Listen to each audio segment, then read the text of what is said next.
All right. Good morning, everybody. Thank you for joining us for our panel discussion today. We've got all of the 2021 Faculty Accessibility Fellows here joining us, and we're going to take this time to talk a little bit about the fellow program, outline what the purpose of it is, the responsibilities, but then really they are the stars of the show today, and they're going to share with you a little bit about why they wanted to take on this fellowship, the experiences that they've had so far, and what their plans are moving forward. So I'm excited to have this group here to join me. My name is Michelle Thornton. I am an assistant professor in the School of Business. I was a fellow in 2019, and I currently am the fellow coordinator. But I'm going to let everybody else introduce themselves. Emily, why don't you go ahead and get us started? Sure. Hi, everyone. I am Emily Bovier, and I'm in the psychology department. I am a new associate professor, just got my promotion letter. So I started a year here as a visiting assistant professor and then moved to the tenure track line. So this is technically my 7th year here at Oswego. Awesome. And congratulations. That's great news. Thank you. Todd? Hi, I'm Todd Graber from the music department. I think the old man on the totem pole here. I'm getting ready to start my 20th year at Oswego. But as they say, you can teach an old dog new tricks, and I'm here to expand my own horizons and become a lot more aware about how my class materials can be used in a much better way to help my students. Great. Thanks, Todd. Jean? I'm Jean Halligan. I teach in the Department of Curriculum and Instruction with a specialization in math education. I've been here for about 18 years. When the fellowship came along, I teach a couple of online grad courses, so I was very interested in getting up to snuff and making things the best we could for the students in terms of accessibility. Thanks, Jean. And last but not least, Catalina. Hi, my name is Catalina Giannone. I am in the Modern Languages Department.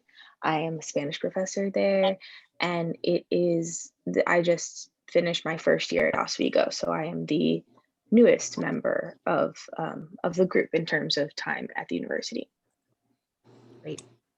Thanks. So we will circle back and bring the fellows back into the conversation here in just a second. But in the meantime, as I mentioned, we're going to kind of get us started on just making sure that we're all clear on kind of what the program is and the purpose of it. And then I'll stop screen sharing, then we'll kind of turn this into more of a discussion that I can facilitate at that point. But let's kind of dive right into at least the kind of the principles behind it and the basics of the fellowship. So starting from the purpose, I think it's important to recognize that the fellowship is really part of a much broader effort through SUNY Oswego in terms of trying to advance the culture around digital accessibility. And so the first year of the fellowship was in 2019. And so we are in our third cycle or cohort rather of fellows. I'm going to officially kind of read the purpose to you just so we've got that so everybody knows kind of what we're doing here. And all of this information can be found on the SUNY Oswego Digital Accessibility website as well, which will pop up into the chat here in just a second. So SUNY Oswego recognizes that digital accessibility is essential to ensuring equity and inclusion. And while we have a strong commitment to access for all, it is increasingly evident that the infrastructure and faculty support is needed to truly ingrain accessibility within the fabric of the college. Today, accessibility touches nearly on every aspect of campus life, including course materials, the college website, software, and the numerous tools used in curricular and co-curricular programs, services, and activities. Faculty Accessibility Fellows program started in January of 2019 to promote a culture on campus that values inclusivity, equity, and accessibility. So just kind of pausing here for one additional moment. I think that it's noteworthy to at least recognize that this is a very unique program. This is not something that exists on most other campuses. We are fairly confident that within the SUNY system, we are the only school doing anything like this. And we've had the opportunity to share quite a bit about it about the program throughout the system in different venues. I think I give a lot of credit to Rebecca and the people that kind of came before us that conceived of this idea. There's a big group of them that made it possible, and also to the campus that continues to support it financially and with putting resources behind it. So what is the role of a fellow?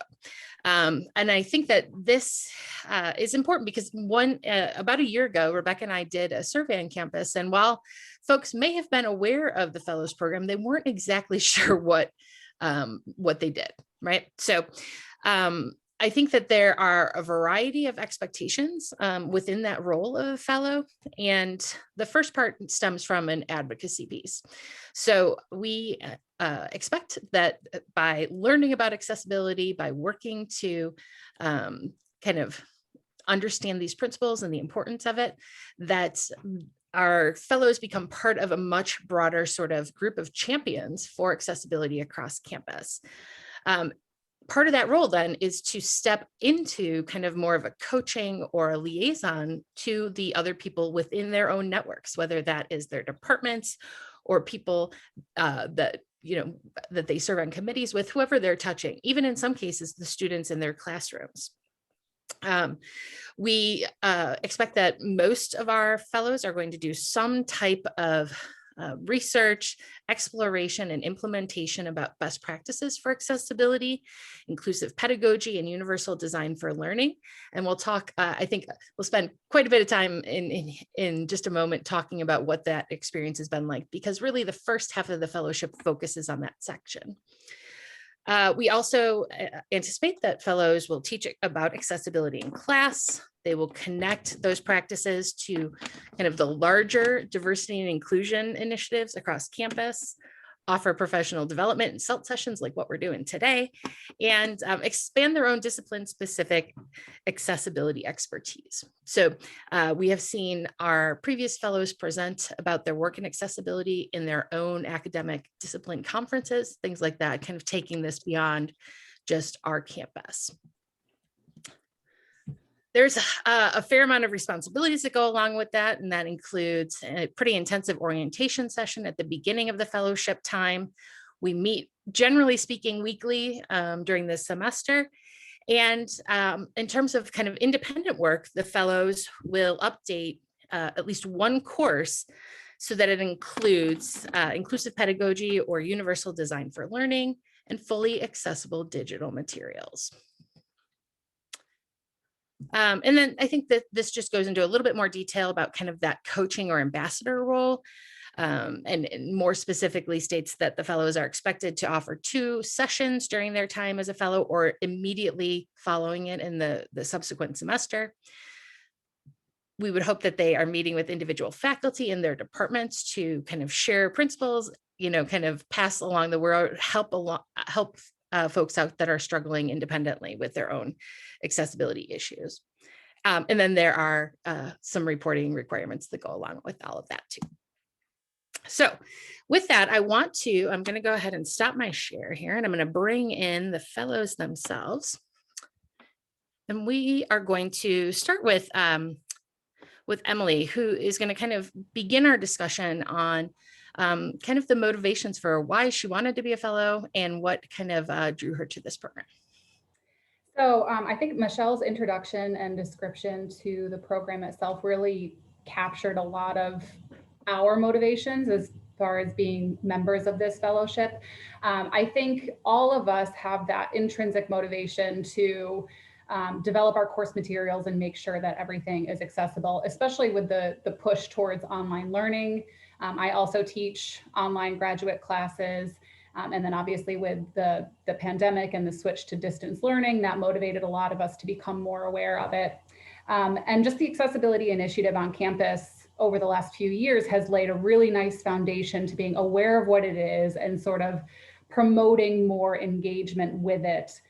So this fellowship is a really great opportunity to actually dive in a little bit more. For me personally, the biggest motivating factor was as I started to better understand the role of accessibility in terms of how it links in with diversity, equity, and inclusion. And so pairing that with that campus-wide initiative was the strongest motivating factor for me personally. And then also, I think this idea that we can be a department liaison is really important.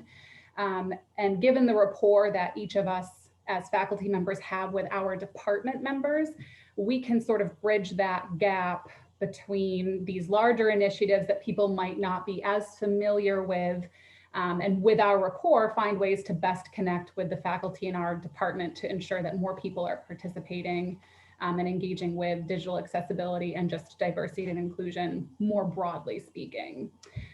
So that sort of sums up the basic motivations for why we wanted to join this fellowship and carry through with it and sort of integrate it more into our just daily practices and departmental wide practices.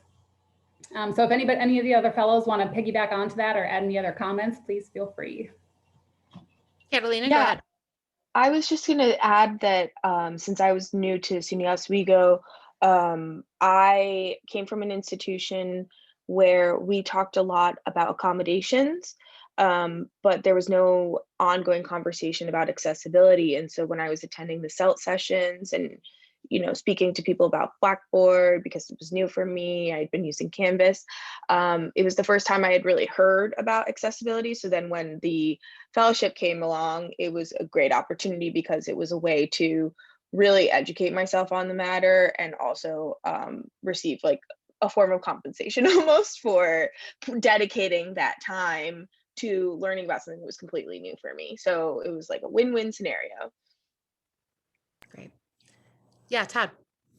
Yeah, ditto on both counts. And yeah, I coming from the music area, we were dealing with sound and visual a lot, and that provides opportunities for even more difficult accessibility on some levels. And I was curious as to how to make, help my colleagues and myself in related fields able to have the resources they needed to make that possible. And this, as Catalina said, this is a great opportunity because you do get some release time to explore this stuff, and it's the kind of extra time that we don't normally get in our schedules.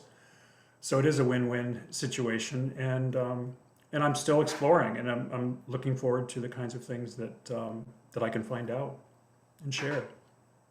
Yeah, Todd, Catalina, thanks for bringing that up. I did not include in my program description the compensation, and fellows are given either one semester of a course release or an extra service payment for the semester. You can choose between that and work with your departments to see what makes the most sense.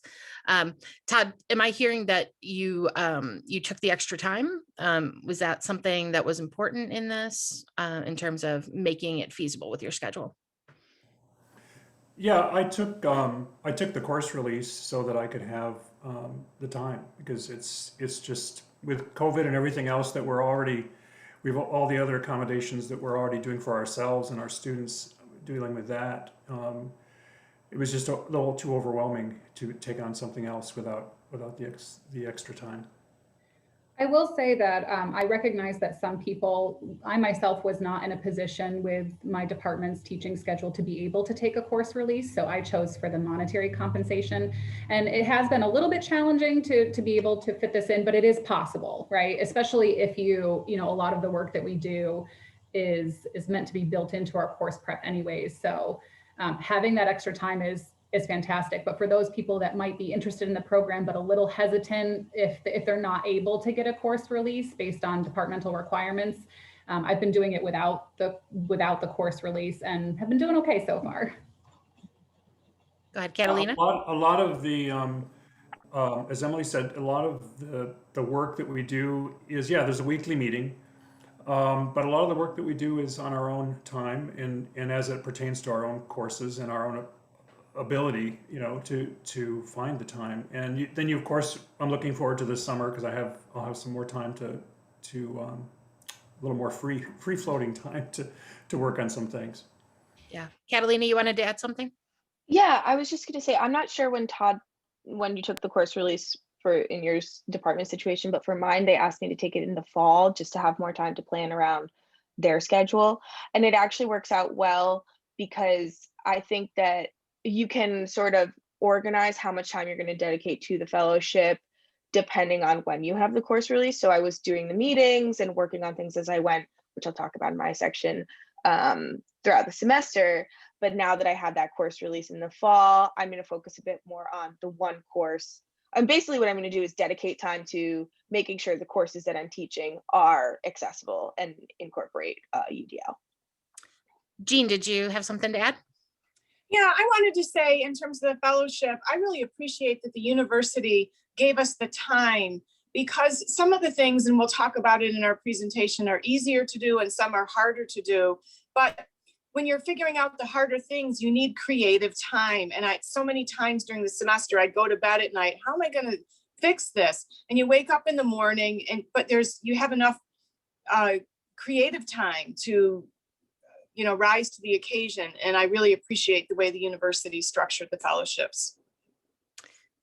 Emily, I want to circle back to one other point you made before we move on. And you mentioned that with it's hard to not think about this fellowship year during the context of COVID, right? And you mentioned that with the broader push towards online learning, that made it, something of a motivation for you as well. Mm-hmm. Had you been teaching online before? Was this something that you were thrown into? Did that matter in your choice to apply?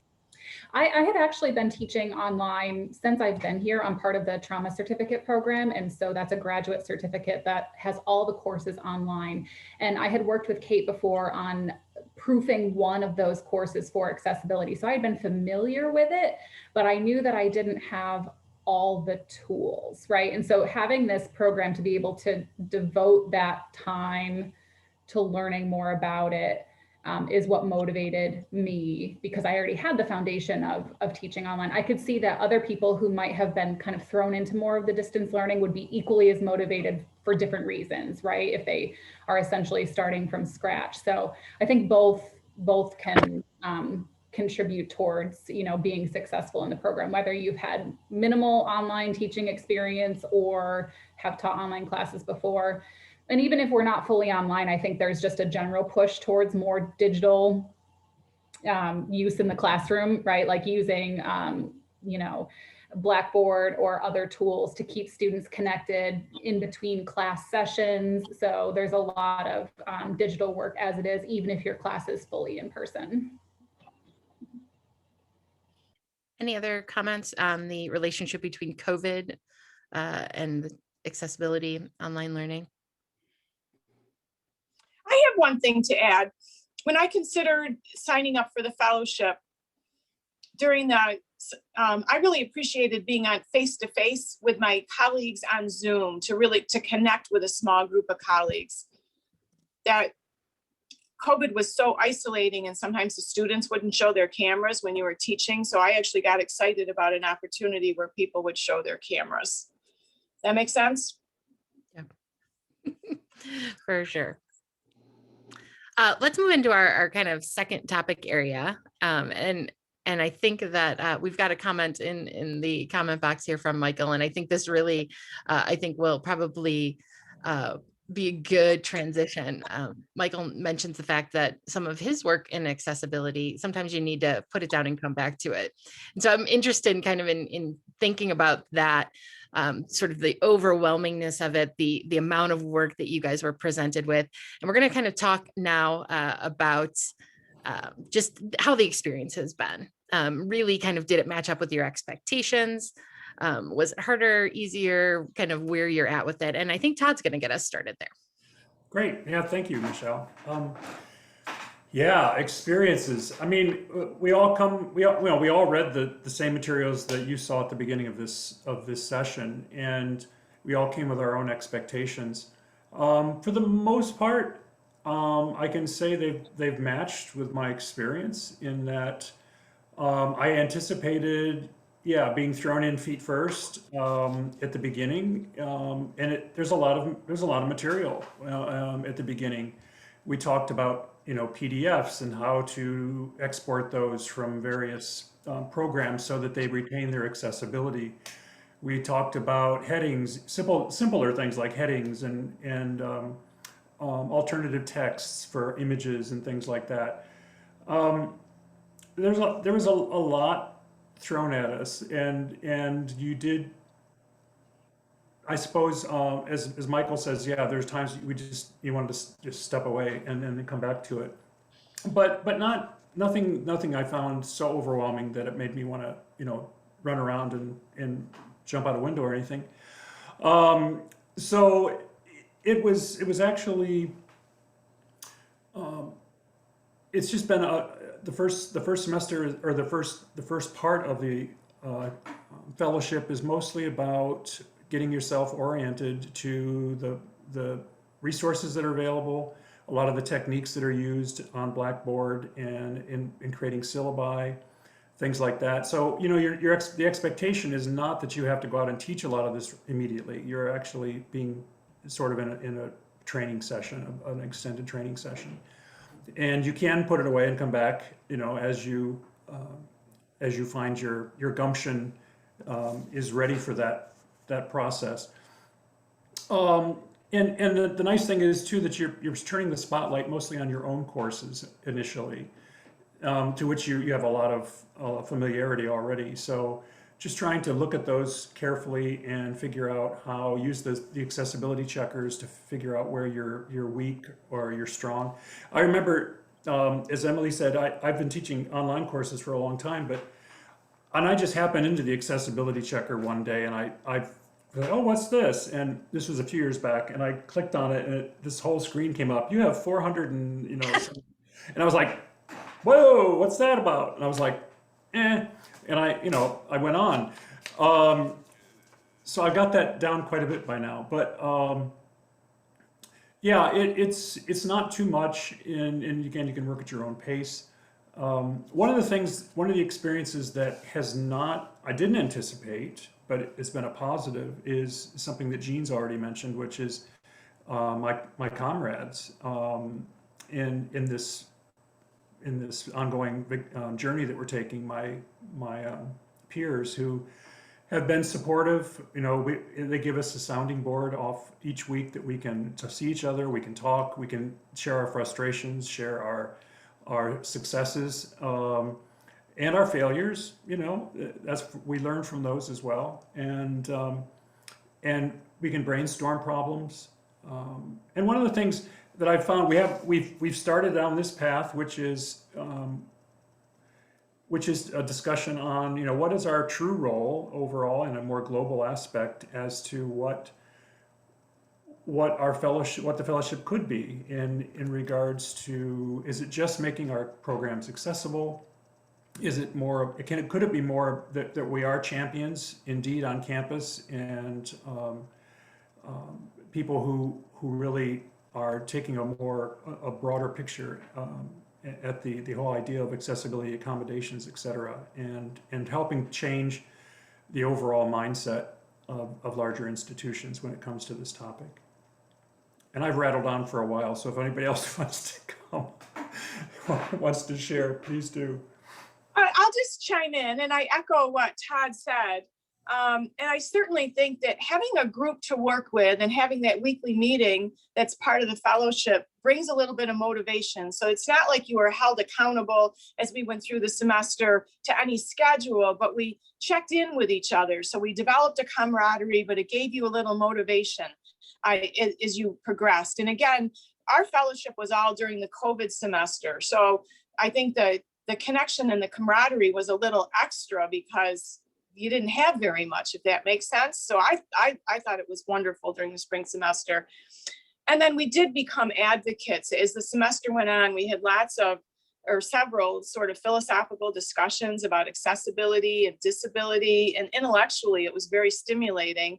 And the net result is, I think that all of us feel that we have developed and are continuing to develop expertise on campus to promote digital accessibility, but just accessibility in the broader sense too on campus.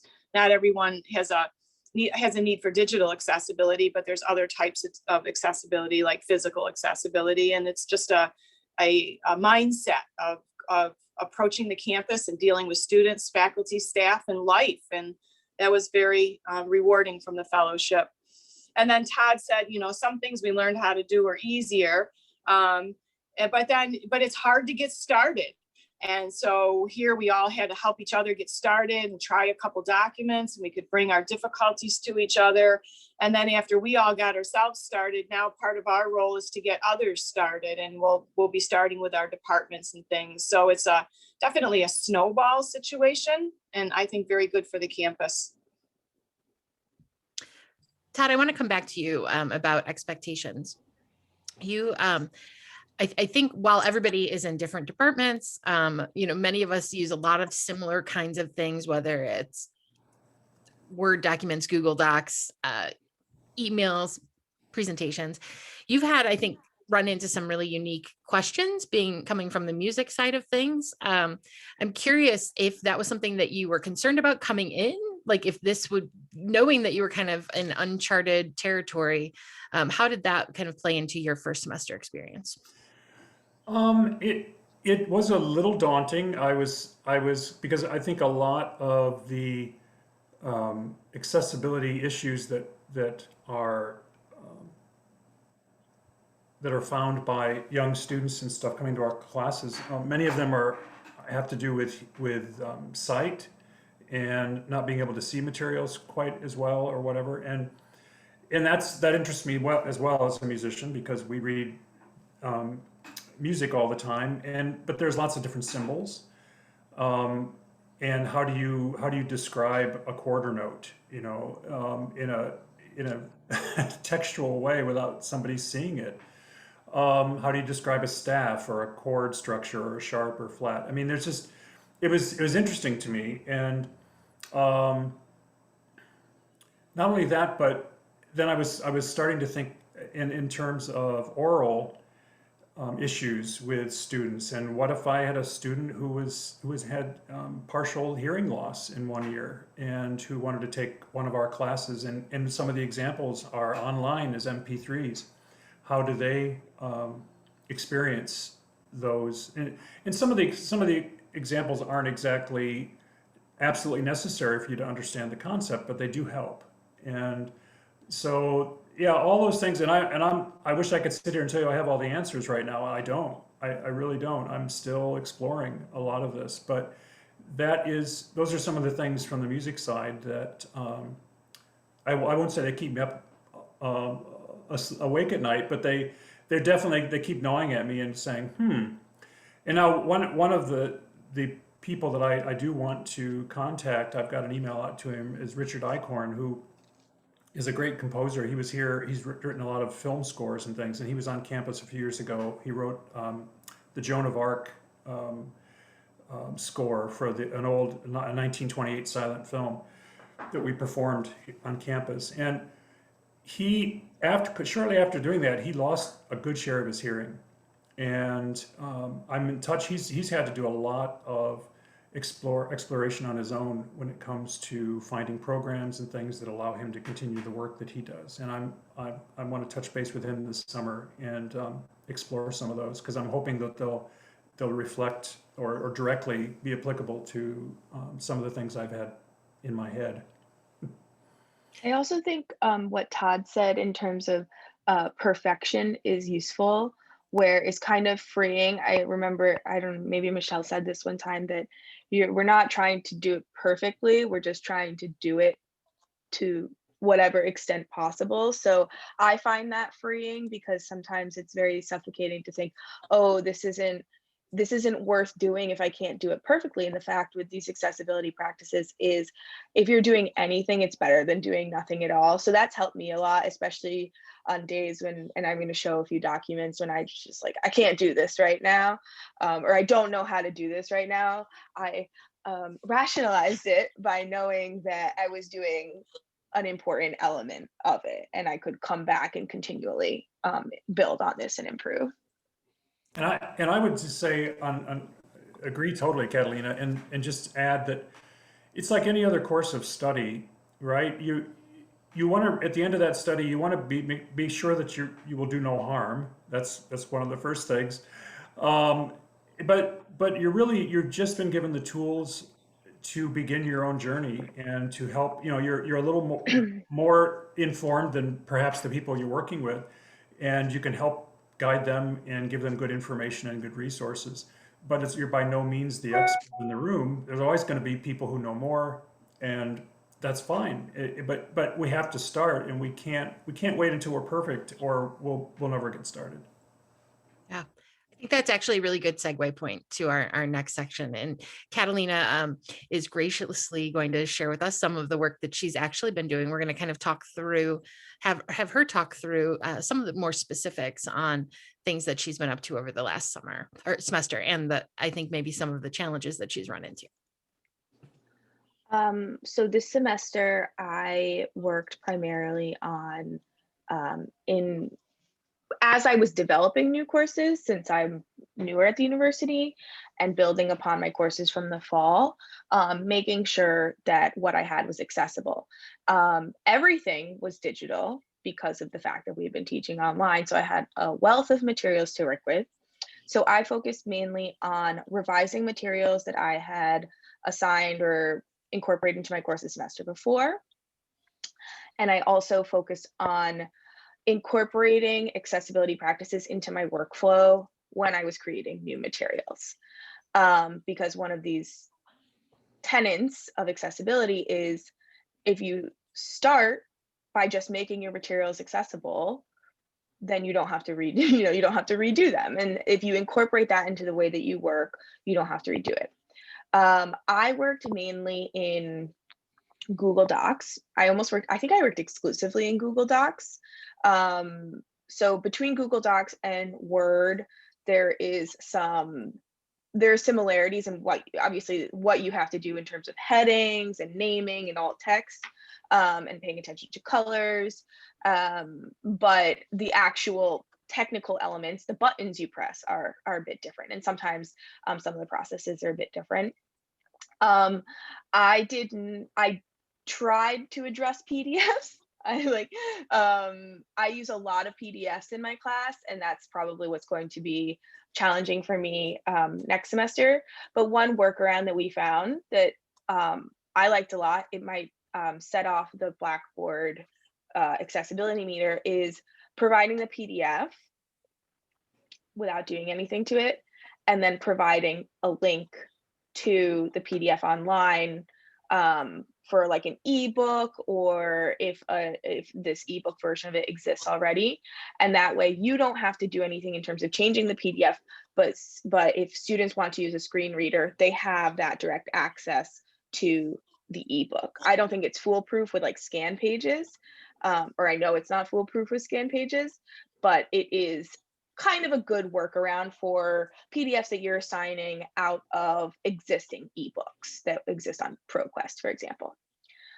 So I'm going to show one document that I changed and one document that I didn't change, and what I did in order to change the document. So the first one I'm going to go to is the changed document. Let me just pull it up. So the reason this document, oh no, I didn't even change this one. I just created this one. The reason this document was simple enough was because it was just text, right? Text and headings.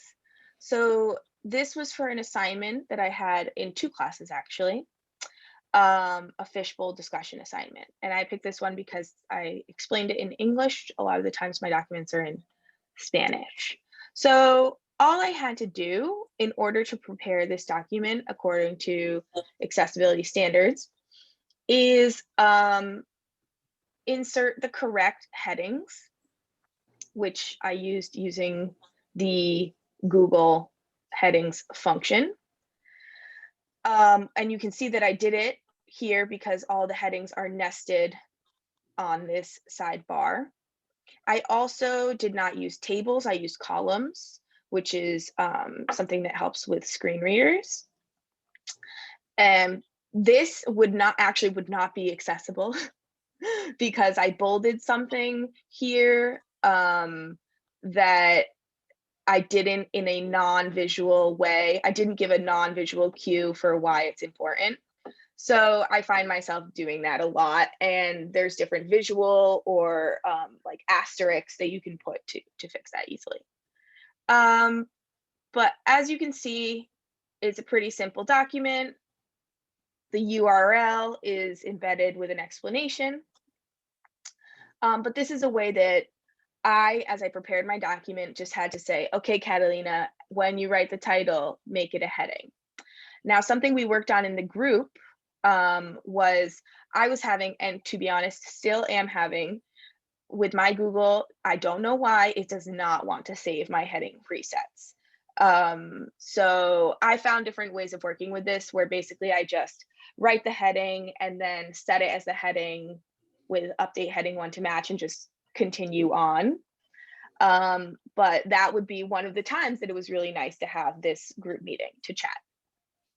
So now I'm going to show you something I haven't changed. I sort of changed it. So this is in my Spanish 1 class, and it was a listening assignment. One thing I did do was insert headings, right? And I had columns instead of table. Oh no, I have a table. So this is a mess because I have a table, and the table, what's bad about this table is that it's not necessary, right? So I just made a table for no reason. It was more for an organizational reason. I think that's what a lot of us do is we think, ooh, organized table lines. So I could easily fix this with columns and just thinking of another organizational method. I could also keep the table as long as I named, Michelle can help me a little bit with this, as long as I named them correctly and the names of the titles had an actual meaning to make sense with the screen reader. Another thing that's an issue with this is that I did not put alt text on my images. And in fact, this is an image that would really need alt text. And honestly, if I were redoing this document, I could just rewrite it. I could just rewrite this information. But when it's the middle of the semester and you're like, this already exists online, I'm gonna do a screen capture and paste it here. So that's a document that is, I would say, a quarter of the way completed. So these are some things that I worked on. And then finally, just to say that I did also incorporate a little bit of accessibility practices in one of my courses in teaching the students how to use them. I know Emily said she explicitly discussed, and you can talk about this with her students, accessibility practices. I just had students doing a note-taking activity where they had to use Google headings. I was trying to sort of teach them that skill. And a way that I could build on this is probably by explaining to them from an accessibility standpoint why using the headings is important. I did it more from an organization standpoint, but this is the UDL approach where you're making it more accessible and there's also benefits in terms of organization and just navigation from a more like navigation standpoint. So those are just some examples of what I've done. I'll wait and see if anyone else wants to chat about what they've done. I can chime in a little bit. And so what Catalina is highlighting is what's really nice about our group is we did sort of like ping pong back and forth between working on just digital accessibility and documents and changes for our course materials. But then also, like Jean said, we have very inspiring conversations about like broader activism regarding accessibility. And so for me personally, that's been a challenge, but it's a good challenge, right? Like shifting back and forth between short-term goals of making the materials accessible and then thinking more long-term of how can we incorporate this more broadly? How can we involve students? How can we incorporate it into teaching with our classes? So like Catalina said, I had this moment of realization. My seminar that I was teaching alongside of this first part of the Accessibility Fellowship was a seminar on concussions and related mental health pathology that can follow after that.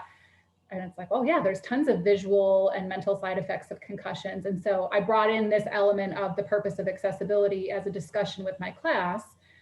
And then more long-term, I want to build in actual assignments that have them create accessible presentations and documents once I become more familiar with how to effectively teach that material to students. And another thing with our department, thinking broad more broadly or long-term is, especially for folks who are in the research field and working with students in a research area, we want to try to develop some sort of student-driven manual about how to make research materials accessible, not only for research assistants who are working with you, but participants who are going to be coming into your lab.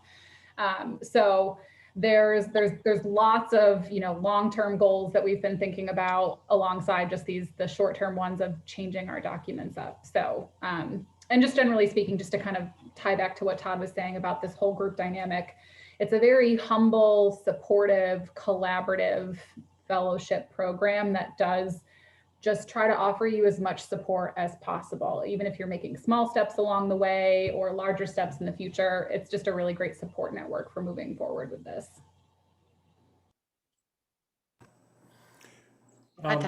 Yeah, also, a lot of the things that Catalina just showed us in her documents, from headings to, how we, being careful about how we use columns, alt text. These are all things, again, we've been exposed to the first part of the semester, and they can be overwhelming, and I think they're overwhelming to faculty in general. So I think if we're kind to ourselves and just take like for me, I had a lot of alt images that were missing in my Blackboard tests, and as Catalina said, they were images that were easy to cut and paste, and I didn't have to rewrite them and all that. But I try to pick for myself one technique and try to master it. Just spend my time on that and sort of wrap my head around it and go, oh, that's how that works. So that I'm not overwhelmed by 3 or 4 different things at once. And then the next time I have time to pop in and play, I'll work on any tables that I've created or columns that maybe I could rewrite to make them more accessible. And for our faculty, as we become advocates and help mentor our own faculty, I think one of the guiding responses that we've heard from Rebecca and others and Michelle in some of the bigger workout sections is that just start with one thing. Start with your syllabus, and whether it's revamping one that's existing or any new syllabi that you're planning on creating, try to make them accessible and go from there. You don't have to go back and revisit every document that you've ever created for every course. Of course that's daunting. Who wants to do that? I think that one of the beauties of this is it's not only what we did retroactively as you're part of the fellowship and we have to fix the course and make it accessible, is that after a while, and it's one of those slow processes, maybe almost like learning a language where you say, I don't understand it. And one day it clicks. And then one day you might understand another language, but you're working on this accessibility techniques. And then one day you're planning another assignment, a new assignment, for something you've never done before, and you approach it differently. And so going forward, everything that I will do has an element of accessibility to it. So that was sort of I got to that point in, midway through the semester, and I thought that was just a gift because I had a new approach to it, our daily tasks as faculty. So it's a shift, and once you commit and take the baby steps, you'll make it. And the other thing is that some of these accessibility things that you have to learn are some of the finer features of Microsoft Word and PowerPoint or Google Docs. And there are things that you look at and you go, oh God, I don't use that. I don't want to know. I don't need to know what that is. I don't know what that button does. And then you learn through accessibility, all these things about Word that maybe you wouldn't have wrapped on your own, you might have just done it the way you knew how, but at the end of the semester, I knew so much about Microsoft Word and PowerPoint, or the same with Google Docs. I'm better at it. It made me a better faculty. Jean, one thing I've found is that, and it doesn't just limit itself to just kind of your classroom or Blackboard walls. Like you start thinking about then the other spaces that you're operating in, where you have other influence, where you're creating other documents and sharing them. I think about, I'm a member of the Human Subjects Committee, and I think about all the documents that we have that, by the way, are not yet accessible. Right. But how many people, like and then it's really, it starts to really snowball, right? Because that's the ability to change one document that gets to everybody on campus that does any kind of research. You know, or even as I'm creating presentations for research conferences, making sure that those then are accessible. It really infiltrates kind of your whole paradigm of how you're thinking about sharing content. And I think that it's, you know, we start at this place of like, you know, one syllabus, one document, one class that you're focused on. But the change in mindset, I think, is what really ultimately makes the difference. Let's stop here just for a moment, see if anybody has any questions for any of the fellows. Anything from Rebecca, Michael, Colleen?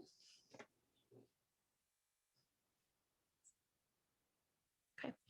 I'm going to do one last share, then I've just got a couple more things just to close us out then for today. So go back to my slides here real quick.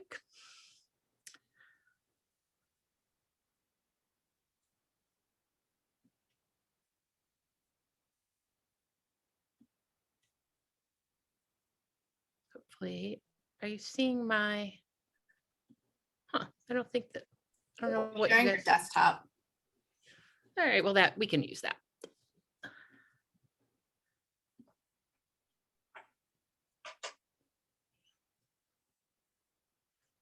Okay. So we have certainly shared a lot of information today about the fellowship program, but I want to just highlight a few other things that are coming up. As I mentioned, the fellowship program is one piece of a much bigger initiative across campus. The work group on accessibility practices has put together essentially daily sessions related to accessibility, digital accessibility topics during spring breakouts. Michelle, you're sharing your desktop. So it's, Sorry. no, that's okay. Let me see what's going on here. Try again. Also, you have a very messy desktop. Okay. Thanks for the commentary, Rebecca. And you know what? That's actually a cleaned up version. So that's after I've worked on it at the end of the semester. Can we now see my slide? Great. Right. So tomorrow, an upcoming session at 11 with Dan Laird is going to be talking about captioning video content. Very exciting session on Thursday morning. We have brought in Nasli, and I do not know how to pronounce her last name. Rebecca, help me out here. I think it's Kirkishan. Great, thank you. From SUNY System, and presenting a session on demystifying disability and enabling all learners. It's very exciting that we have got her to join us. And then we will be having another kind of more informal discussion at 11 o'clock that day, where folks can bring in anything that they're working on, kind of a roundtable situation.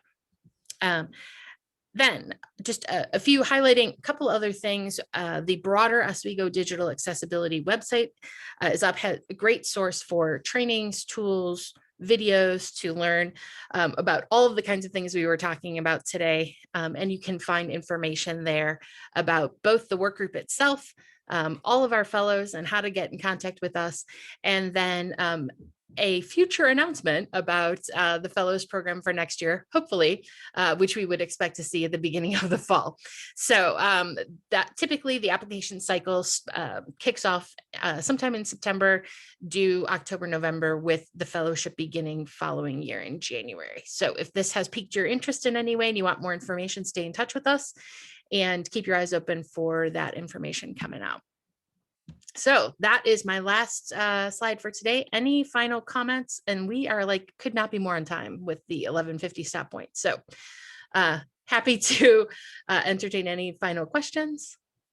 Otherwise, thank you all for joining us today. This was great. It was good to catch up with the fellows. We haven't seen each other in about a month. So it was nice to see everybody and to kind of hear how once we're a month out from the semester, where your head's at with this. And we'll look forward to catching back up with everybody at the next round of breakout sessions and hear kind of how the second half of your fellowship year went. Thanks so much, everybody. Thanks, everyone. It was great to hear from all the fellows.